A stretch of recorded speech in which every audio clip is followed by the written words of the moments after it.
Welcome into the Oddity Shop, you oddballs, where the bazaar is always on sale. I'm your co-host, creator, curator, what am I? Kara. And I'm sitting here with Zachary. A lot of things that start with C. Well, Kara doesn't. What do you say? Creator, something, curator. If we spell your name wrong, we could call it Kara. Oh, my goodness. Anyway. I'm the other curator, Zach, and we are here to tell you about creepy, odd, weird, strange, bizarre stories from around the world. And now to answer your question, I'm good. How are you doing? Okay, awesome. I'm doing great. We're both delirious. That's all right. Yes. Well, I feel like we just have to accept at this point that with everything that we want to do at all times, that we're just never going to have a full night of sleep again. Nope. But it's worth it. I might not have enough sleep in my life, but do you know what I have way too fucking much of? What? Licorice. Okay. I don't know why for this road trip. Yeah, you bought a lot. I went to, like, I need, whenever I go on a road trip, you have to have licorice. Like, it's just easy to eat while driving. I don't know. It feels like a staple at this point. But when I was buying it, the small bag was $3.99 or the big bag was $4.99. So, like, I'm going for the deal. I did not realize about 2 pounds of licorice. Will you help me? Can I send you some? Can I mail you some? I didn't even eat any when I was with you. No, I didn't even. Honestly, I forgot about it on the way up. I didn't even open it till the way home. You tried giving it some to your dad too, and he's like, "No, I need my own bag." Oh, that's okay. He's going to get some next weekend because I'm going to see them for Labor Day. That's perfect. So then he'll have to eat some. Oh, yeah. I've already told him it's coming with me.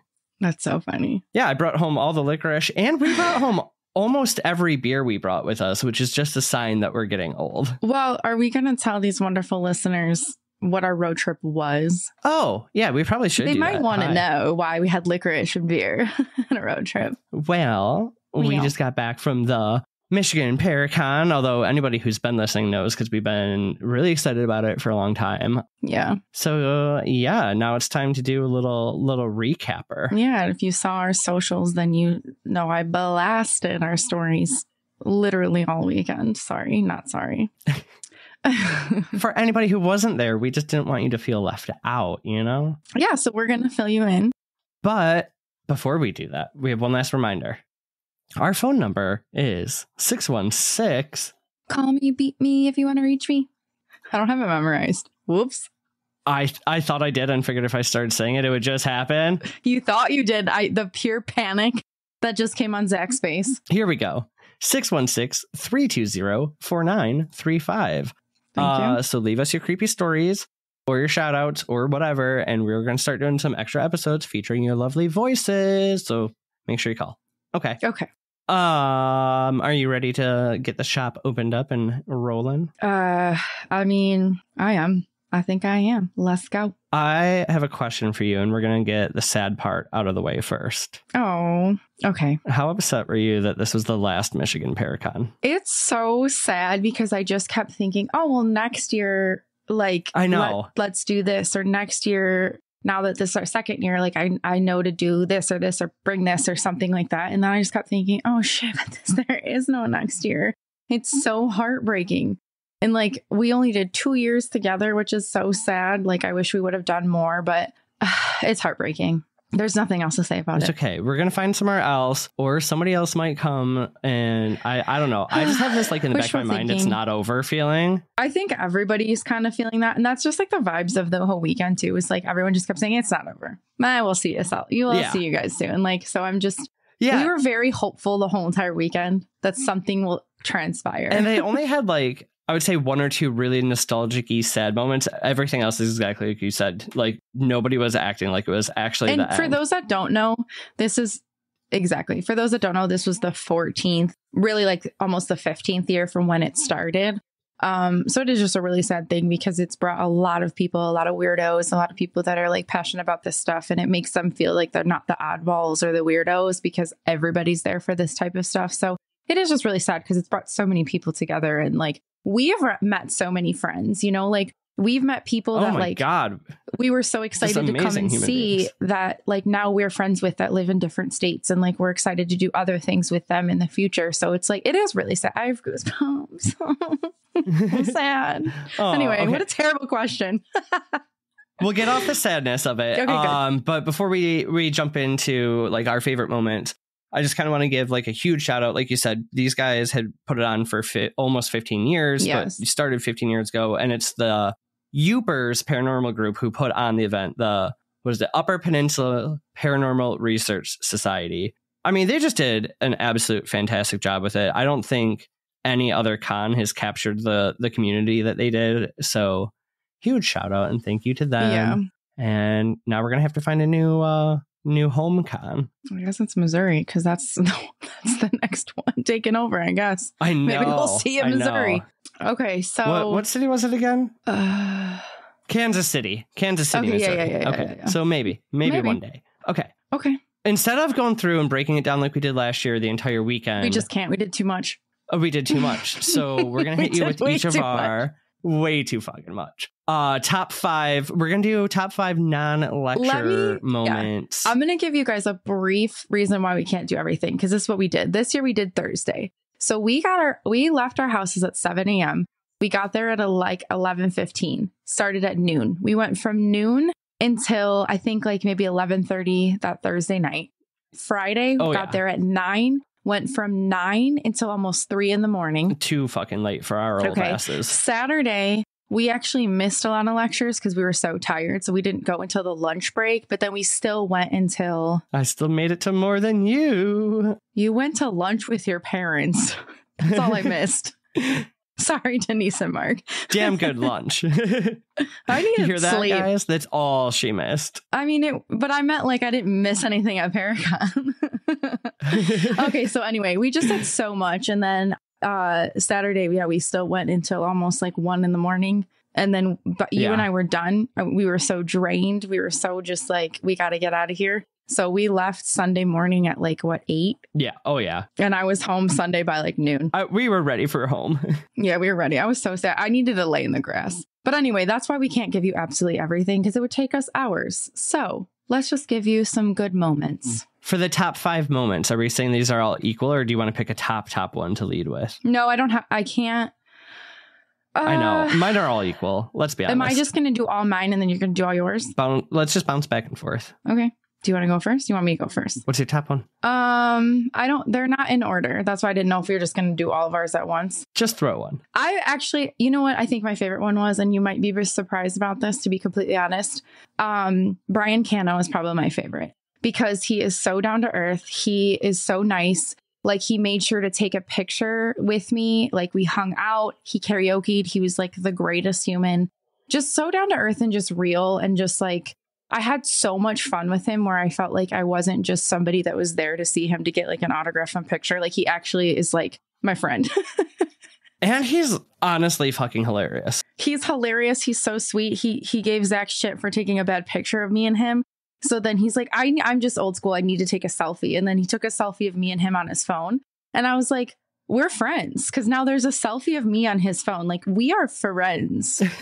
So I think that might be one of my favorite. It's just, it was just such a good time. For anybody who doesn't know who he is, he's been on Paranormal Caught on Camera, like probably every episode of that, Haunted Collector, and a ton of one other of our stuff. Favorite lectures last year. Oh yeah, with the Unreal Estate was amazing. I mean, it just changed the way you looked at haunted houses. Everything. So. Yeah, so that was one of my top ones. Okay, what's yours? Okay, I have to say my top one, and I'm very excited because we have something coming soon. But we stopped back by our girl Lauren Haunts, who makes paranormal equipment, but she makes the most beautiful, like, handmade wooden REM pods and sear boxes and all sorts of stuff. But first of all, I just love her. She also does workshops. Yeah, she does workshops on like how to create them. Her big thing is making paranormal equipment, like investigating equipment, accessible for everybody. She's going to teach you how it works. She's going to teach you how it doesn't work. She's going to teach you how to make it yourself, and really lay into like tools are for debunking and not for finding spirits. Also, she's just a sassy little spitfire who is so sassy. She gave you shit. Oh, and you know what? I would take it any day. She was just such a like amazing face. I love her. Okay, so this probably is one of my tops. Let's get real, you guys. I finally did it. I spoke to my boyfriend, Steve Gonsalves.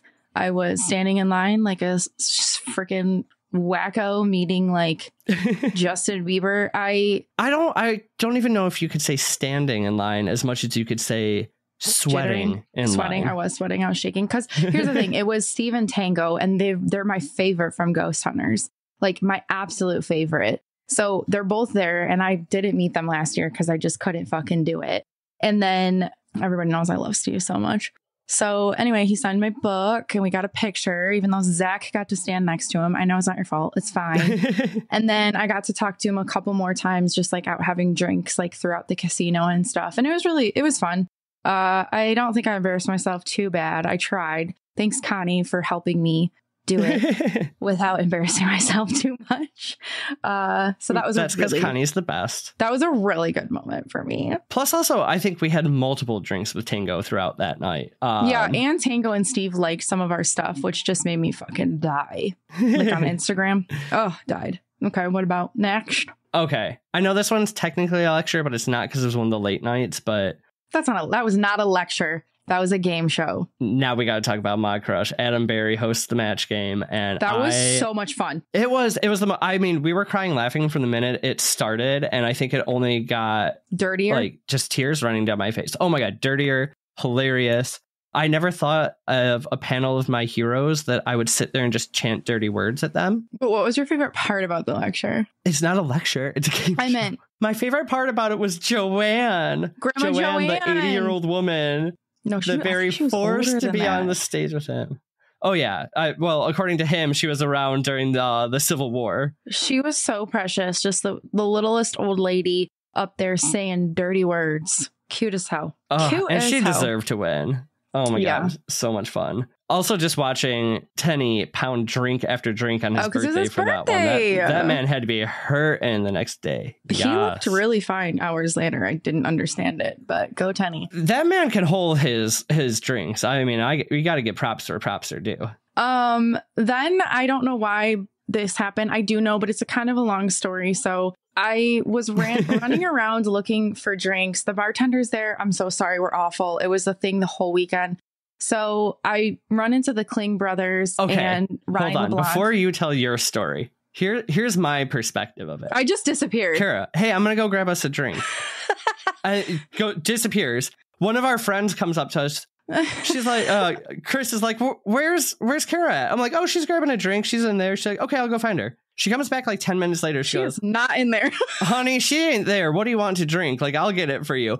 At almost the exact same moment, I get a text from Kara, and I'll let you tell the story and then I'll tell the text. Really quickly, though, I had been gone for a really long time because almost a half hour. Yeah, I'm standing at this bar. This really lovely girl, I cannot remember her name, is standing next to me. The Klinge brothers and then Ronnie LeBlanc are standing behind me, and none of us can get a drink. So I turn around and I say to all of them, I say, okay, when I get this woman's attention, we're all going to order our drinks at the exact same time. I don't really care who pays for it, but we're all going to fucking order our drinks at the same time. So they're all like, cool. We wait there for like another 10 minutes and it's just not happening. Like we're being completely ignored. And so finally I'm like, let's go to another bar. There's 2 other bars, like casino bars. And they're like, cool. So we all go to this one casino bar and it is packed. I'm like, okay. There's another casino bar and it's a little bit more hidden that people don't know about. Let's shoot over there. So we all go shoot over there.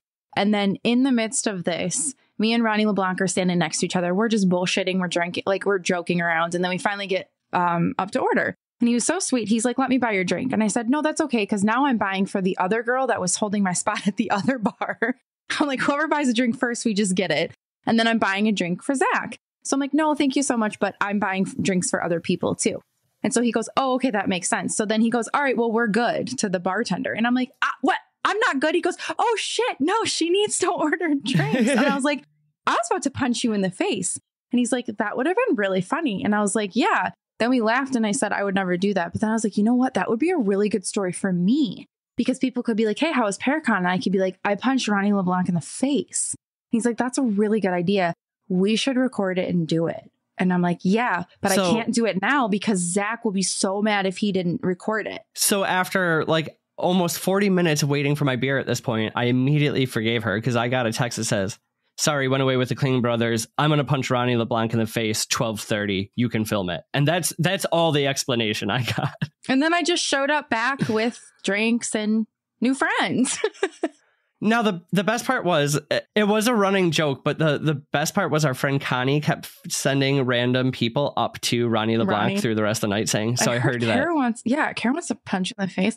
It was sad because we actually never did it. And like, we really wanted to, like we intended, but the night just got away from everybody and we didn't do it. But it was so much fun joking with him. And again, he was such a great person too. Like, holy shit, I had so much fun with him. It was crazy. All these people are just so amazing. They are. And it's like, I feel like you've gone to events where you have meet and greets with like your heroes from TV or this or that, right? And they're all so like standoffish. Everyone is just so fucking, I almost said normal, but they're anything but normal here. But they're so down to earth, you know?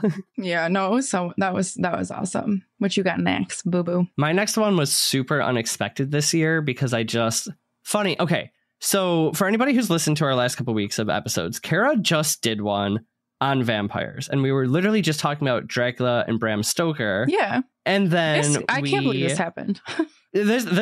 So we were walking by before we even like see his lecture. We're walking by this guy's table, and he's got all these notes on that are handwritten notes from... Can I just interrupt really quickly? So what I will say is a lot of times you don't know, these vendors can just be vendors and you don't necessarily know if they're going to be the ones doing lectures, because there's a lot of lectures that you don't know the people. It just gives you a description. So we knew like the next day that there was going to be a one about like vampires or whatever. And we're like, cool, well, because I love vampires, we're going to hit that.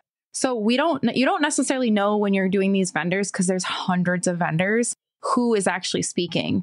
So we walk past this table that has like handwritten notes from Bram Stoker, like his notes when he was writing Dracula, and we're like, oh, this is cool. And which is crazy. The guy running the booth comes over and he's just the nicest dude in the world. It's just super chatty. Oh God, adorable. Turns out it is Dacre Stoker, the great grandnephew of Bram Stoker, who has kept like the whole thing alive. Like he's gone and researched how he wrote the book. He's gone to Romania. He's gone to like all the places from there, and he's kept the story of Dracula alive through his writing now, based on what his great grand uncle was doing, which is so cool. And he was the nicest guy in the world. So we're like, okay, well, he told us he was speaking and you wanted to get some of those notes. He never said that. He never told us. We didn't know. We did. He was telling me about it then. Yeah, because we said we were going to come back to his booth after he talked. Oh, I didn't know. I just said we were going to come back because we were making a lap. Oh, I missed that part. Oh, yeah. No, he was talking about being a speaker. There was that was our first vendor hall, and we were looking at like 500 things at once. Yeah, okay. That's true. I was overstimulated. So the next day he did a talk on vampires, Bram Stoker and Dracula and like all the things he does. So we're like, it was cool. Oh my God, he was so cool. He was a great speaker. Like, let's go back. Let's get you the notes. He had a comic book that I wanted to grab. Yeah. Oh God, they're so cool. Then we're like, we're about to wrap up, and then we took a bunch of pictures with him. He posed us. What do you got next? I guess my next one would be kind of like what I talked about at the top of the episode, just like seeing our friends. So we ran into like our friends that we met last year, Chris and Connie and Alona, which we absolutely loved. And then they brought a new friend that we met, Kim. They're just like such lovely people. And like, it's just so fun to actually meet people that are going to the same type of events and like love the same stuff. And they like actually genuinely enjoy it and like want to hear about you and like what we're doing. And like, they do investigations and stuff. And so now that we know we can't see them at this next year, we're going to go somewhere with them, like do an investigation somewhere. They live in Wisconsin, so it's not too far from us. But that was like one of my favorite parts because I was so excited to see them. I love them so much. They are just, first of all, the sweetest and funniest people. Yeah. My favorite part with them is at one point, they were behind us in a vendor hall and they were trying to get your and my attention. And they just scream, "Hey, weirdos." Everybody turns around. But you're at a hall, full of people who are self-proclaimed weirdos. So everyone turns around to stare at them. And Chris is like, "Kara, Zach." Like, she's like, "I'm sorry, I don't know why I shouted weirdos." Like, that got everybody's attention. Oh, God. But they're just so great. No, I mean, we ended up having way more than a few drinks with them and like gambling and hanging out the whole weekend. And I miss them already. And if you guys are listening, which I know you will, we're going to plan some investigations now that this one's the last one. I think my next one was definitely the last night we were at the bar, because every year at karaoke at some point, the Youpers team gets up and sings Ghostbusters, but instead of saying "Who you going to call Ghostbusters," they always replace it with John Zafis. Who you going to call? John Zafis. John Zafis.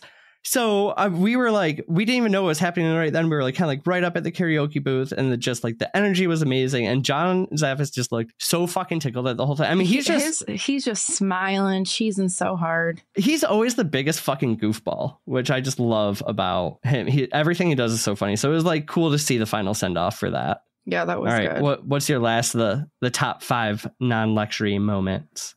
I would probably say it's also aligned with the karaoke. Probably one of my favorite moments of the entire weekend was Brian Cano and our friend Chris singing Love Shack. My God, I was dying. Absolutely fucking incredible. Like, I have the whole thing on video. They like performed and everything. It was so fucking just wholesome and great and pure, and just like, I don't know why I loved it so fucking much. So much. It was just the way they were playing and just dancing off of each other. Although I would say dancing off each other, Chris was giving him some not so subtle directions on what to do. Yeah, she was. It was so cute. That's why it was so wholesome. Like, she's just showing him what dance was great. To do. And shit, it's so cute. I loved it. Oh my God. Oh God, there's so many more moments, but we would be here literally all night. Should we talk about some of our top lectures? Yeah. Let's do it. All right. What were your top 3? Tenny was probably one of my favorites. I think he just did a really good job. Like, I think he really does know how to like work a crowd, which is super important. I feel like when you're doing these types of lectures, because it's hard for people in the audience to sit lecture after lecture, and they go back to back to back to back to back. So like Friday was a really big day. We didn't miss a lecture, maybe one, I don't know, but from 9 a.m. until like 10:30 lectures went. So he just does a really good job of just like having an energy and bringing his oddness, and just like, and he also is just so smart, and like the questions he asks the audience like just really make you think, you know? So I think that was probably my favorite one. You know, I love how he has like one line for his lecture, but he kind of like, he talks about ghosts, and then he'll talk about magic, and then he'll talk about like making sure you take care of animals and how everyone's a psychic. But he somehow finds a way to tie like every different aspect together in one 50-minute lecture, and you come out of it like, there are some that you're like, you know, they're so not that anywhere very long, right? But like kind of getting antsy to get up. Like you said, you're sitting there all day. For his, it's like, how's that hour already gone by? Yeah, for sure. And that's how I felt. Like, his went so quick that I was like, what the hell? I know. I wish it was twice as long. I know. He's just really good. I think then I really liked the Klinge brothers, because they kind of did behind the scenes, right? So they did the behind the scenes of like having a reality show, and like what they really didn't want, what they wanted, and like just they showed a lot of their episodes and broke them down. Like, you saw that right there. Yeah, that didn't actually happen like that. It happened like this. And this was recorded like 2 hours prior, but then they show this. And I think you really enjoyed that one too, just because it does give a perspective of like, come on now, like you have to be realistic. Like, it has to be entertaining. You have to put on a production for people to be watching it from TV. But the reality of it is that these people they spent hours and hours and hours and hours and hours not getting fucking shit. But you can't put that on an episode because no one's going to watch it. So I thought that was kind of cool, because it was something different. And like, you had actually talked to them about it, that you just appreciated it because it was something different. And everybody kind of talks about it like, hey, what you see on TV, at least when you go to these types of places, what you see on TV is not reality. It's always skewed a little bit, like blah, blah, blah. But like, it was just really nice for them to break it down, show different episodes. Did you hear this? Did you see that? Well, that didn't really happen, blah, blah, blah. So that was really cool, just because it was really different. And I think the really cool takeaway for me on that one was that they made it really clear. They're like, we're here to get evidence, and the production team is there to get a story. Yeah. He's like, so they never faked any evidence. They never did. But it was always the order in which they showed things. Mm-hmm. I think the important distinction they made there is that when the production company makes those decisions, for people, like there was one, they had a group of like random people, and they kind of showed like they got results when all these random people were there, but they got the result like the day before. So they were saying that they took a lot of heat online as if it was them who changed the order, when they didn't have any control over that until they've now gone and made their own show. So I think that was really important to see. It's like, while on TV, they're not faking evidence. It's the way in which the order of things happens to present it, to tell a story, isn't really reality. And like, you don't think about the fact that it's not the investigators making that decision. It's people behind the scenes who pull the strings. Yeah. So I thought that was really cool. And then I really did enjoy the ghost hunters because it was like their 20th year, which is so wild to think about. Obviously, I just will take any opportunity to stare at my boyfriend. So I really enjoyed that. And I love Satori Haas. So I will watch her and listen to her speak wherever she goes. I love her so much. She's just precious. So that was really cool to see them all up there, like the whole panel. So I really enjoyed that. But one like I didn't think that I would love is I really love the lecture that was with Zafis, Tim Shaw, and I can't remember that girl's name, but they do like the haunted dolls and games and stuff like that. Becky Galentine. Thank you. That one was just like, I just have to throw that in there. I know it's more than 3, but that one was really cool. I liked that. And I love that Zafis was, because Tim and Zafis were talking about how old they are and like whatever. And they're like, girl, buddy, you're the next one. You're taking over. So you better get used to it. She's like younger. And I was like, oh, this poor girl. And it's interesting to see on that one, too, how each of them have like a different take on how they interact with the haunted objects. But none of them are doing it to say, I have all these haunted objects. They have this care more of like, if you don't want this, we'll hold on to it for you because we have done the research to know how. Rather than it, look at all the cool stuff I've collected. Exactly. And it was interesting because even she said multiple times, I don't want this stuff. I'm going to take it because you need me to take it. But she grew up in antiques, which I thought was really cool because that's how she kind of got started with this type of stuff. So that was a really cool one. I wasn't expecting liking that as much as I did. What about you? What are your faves? All right, top one. Let's go. Jeff Belanger. This man knows how to tell a story. I mean, yes, he can make he can make anything interesting. Let's start little there. Devil. Now, I will say, though, his big talk. So he did 2. One was the panel, which I'll talk about. That's actually my 3rd one. But his was just a talk on death, dying, and how you want to be remembered. So it was on like different epitaphs on graves that he's ran into. And how you die twice. That thing of like you die when you die and you die when your name is heard for the last time. So he tagged in so much stuff. But I do have to say I was disappointed that we survived the end of that one. Because he told us we weren't. I know. We had seen him earlier that day and he was trying to tell us when he was going to speak. And I was like, oh, we already know. He goes, well, spoiler alert. Everybody dies. He's like, I love him. Once the hall doors shut, we're all done. I was like, so I had to go up to him later and be like, I'm kind of disappointed that I survived your chat. So really quickly, when we were at his booth, though, like the second time after we saw him speak, we were just like walking through and I was like, oh, he had a notebook paper. And it was like, sign up for my email so we can be friends. And I'm like, oh, hell yeah. So I signed us up and he goes, yay, we're friends now or something like that. And I was like, oh my God, you're so funny. It was so cute. Was it the super close friends list or something? Oh yeah, we're super close friends now or something. I was like, yay. Then my second favorite one is one that didn't have to deal with anything dead at all, but it was from a presenter, Dave Schrader. He's been on a ton of TV shows and stuff too. And we've met him a handful of times. He is just the nicest guy. But his was called Lessons from the Dead.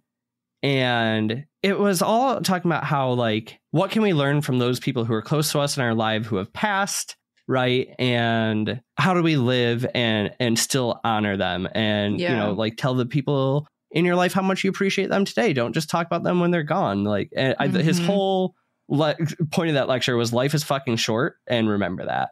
Yeah. And they had lost a few people in the paranormal community and there's a couple people who are not doing so well right now. And the presenter got emotional while doing that. We got emotional. Oh, personal shit that I've been dealing with and stuff. And you too, like literally sitting in this lecture hall at 11 a.m. day one. And I'm crying. And I'm literally just scratching Zach's back. Like, you needed this. You needed this. Like, you didn't know, but we needed this. It was good. It was really good. I think the other lesson from that one, too, is he said, like, what brings us together is being a part of something bigger. And it's important to have that aspect of community while you're still alive, even though half the time at Paranormal, we're talking about things that are dead. So yeah, that's true. But that was a really good one. It was very powerful. And then we gotta give it up to the Youpers. My last favorite one was the panel they did, hosted by Jeff Belanger. Again, Jeff knows how to work a room and came out in a like lime green leisure suit, bell-bottom leisure suit. And then he brought out all the paranormal investigators who had put on the event for the last 15 years, who have never presented at their own event. And it was great. He made them each drink anywhere from 4 to 10 beers in the hour they presented. Yeah, he made them open a present, and it was a big boot to put beer in. And then immediately made them all start drinking, which they probably needed to do because his slideshow of like embarrassing photos of every one of them over the last 15 years. It was so cute. But for it being their last event, it was really cool to see, like, you would never know. They plan, or it takes them 14 months to plan it. And each of them has, you know, like specific roles and what they do, and just how much work goes into putting on an event that goes by in like what feels like literally like we got there Thursday, blinked twice, and then we were driving home. Yeah. I just think they did an amazing job with it, and they deserve all the fucking recognition. 100%. 100%. Okay. So we did really, here's the thing I'm proud of us on. You and I usually lose all control in a vendor hall. Mm-hmm. And we didn't this year. Nope. But we still got some cool stuff. Well, here's what we've learned. We don't have to buy things because we talk to the nice, wonderful people that make these things. And just because we like... I'm so bad at that. At any sort of art show, craft show, vendor hall thing. If somebody acknowledges me, I'm like, here's my wallet. I know. So that's where you and I are so bad, and we enable each other. But we told each other we're not going to do that because we have so much shit. We don't need any more unless it's something that really speaks to us and we really, really super want. Like, we'll buy it. And then a lot of those times, though, we can just go onto their websites and buy it later if we really think about it. Right. We did really well. We did a whole lap before we even thought about buying things. Like, we just remembered things like, hey, that was cool. We can come back to that if we still really want it instead of just automatically buying everything. So we did very well. I was proud of us. What'd you buy? So I bought... Okay, so we each got a What's Up Weirdo shirt because of course we love John and Jessica, and you know they're really cute. Oh my god! I mean, I'm literally wearing it right now, and it is the cutest thing. Did you see that they have a ghost toad on here? I didn't even notice the ghost toady at first. So cute. So I got that, and then talked to Dustin Perry for a while, who is also in Ghost Hunters, and this man does. Amazing. Like motivational speeches, mental health awareness, suicide prevention awareness. His lecture was really good too. He's just amazing. He's just so kind. But he had these coloring books, and he had this like really cool alien coloring book, so I had to get that. And then he like tweeted at him online. He's like, "Oh, you have to let me know like when you have some done. Like post pictures of your coloring and then tag me." I'm like, I will, Justin." Why is he so precious? I was gonna buy his T-shirt, and then we just never went back and got it. So I might have to just go online and get it. Oh yeah. Then I got the Klinge brothers book on like the behind the scenes of what it's like to be on reality TV. Because after their lecture, I want to know all the insider secrets. Oh yeah, you can have it when I'm done. And then obviously the top thing, of course, from our lovely Miss Lauren Hunt, we bought a seer device, and she's going to engrave it with the Oddity Shop name and take videos as she like custom makes it for us. Yeah, she's so fresh. She gave us like a little discount code and then yelled at me when I said thank you for it. She yelled at you a lot. Like, oh my God, thanks. You don't have to do that. She goes, I know I don't have to do that. And it's only $10, so it's not that nice. Oh, she could sass me all day though. And I cannot wait for that thing to get here. I'm so excited. Oh my God. So it's like, it's going to take a while, but I'm excited too. Yes. Yeah, so, but it's a device that's somewhere between a REM pod and an EMF detector that is meant to kind of give credence to your other devices. And if you listen to this, Lauren, I'm probably doing a terrible job. Yeah, he is. Yes, but that's okay. Because if she's listening, she also knows why it can be fixed later. Okay. Also, if she's listening, then she knows we're going to send everybody to her.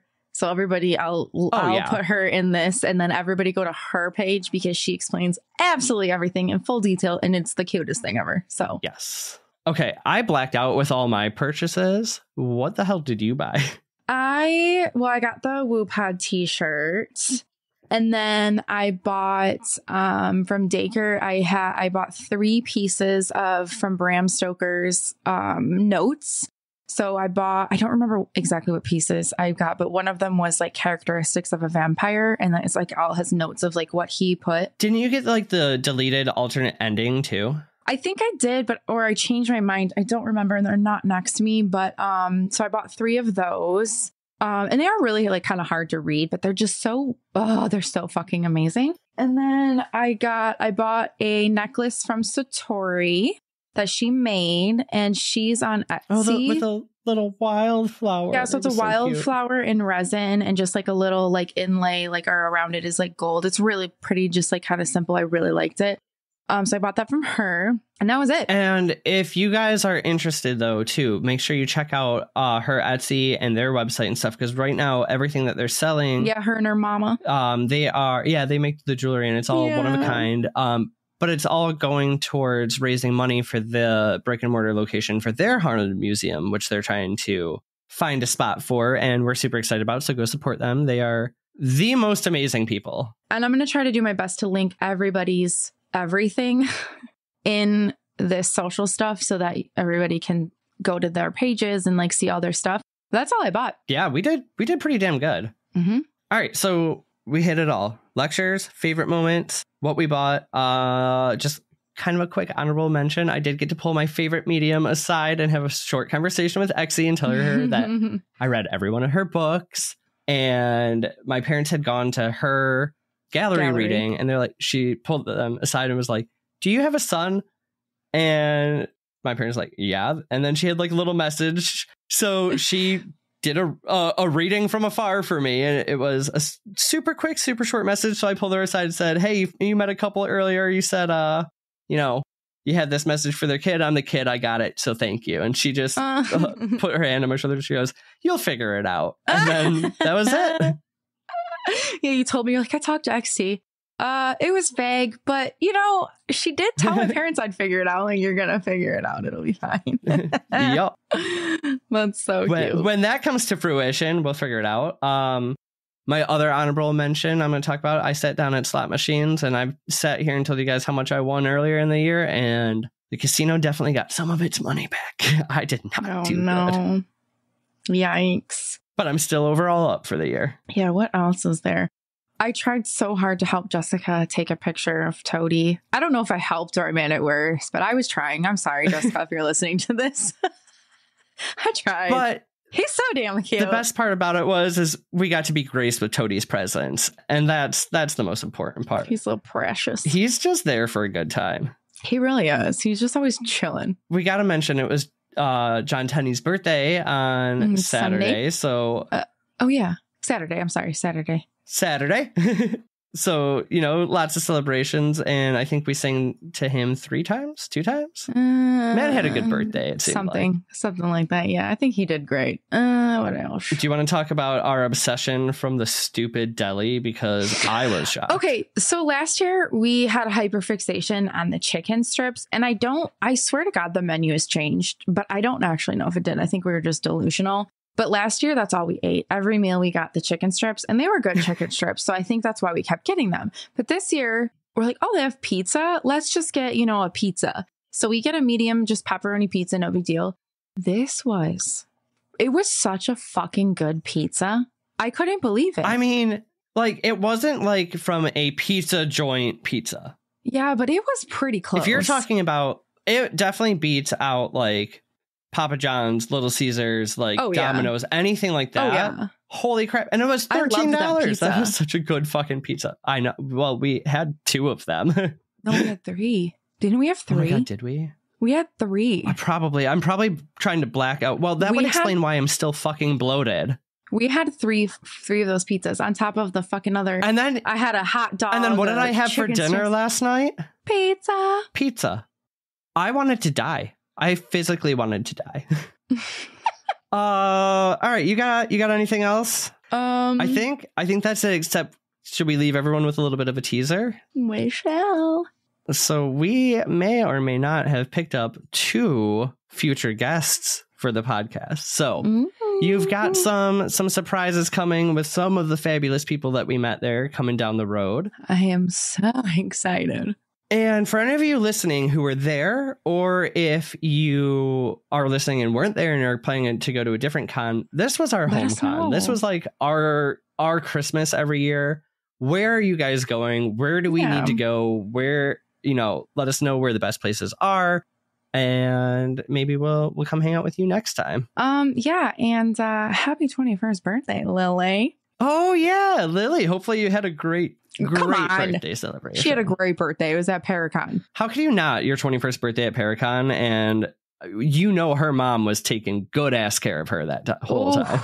It was awesome. All right. Well, we don't want to keep boring everybody or making them jealous. You should be jealous. All right. So we're going to go, but we love you. I don't think I have anything else to use, Zach. I don't. If you made it this far, leave a little ghost emoji so we know you did. Yes. Once again, just a reminder, the phone is open. If you still want, you can write in stuff. Let us know where to go next. And I don't know, Kara, say all the things we need to do to close this place up. Well, really quickly, just so you remember, it is 616-320-4935 if you want to leave us a message. Also down in the show notes. Yeah. That's all I have for you guys. I love you. I appreciate you so much. Honestly, if we didn't do this, I don't know if we would be going to Paracons and we'd be doing these investigations. So you guys inspire us to want to do the more weird things so that we can come back and tell you guys. So I really love and appreciate you. Do all the things that we ask, but most importantly, creep it real, you oddballs. Goodbye. Bye.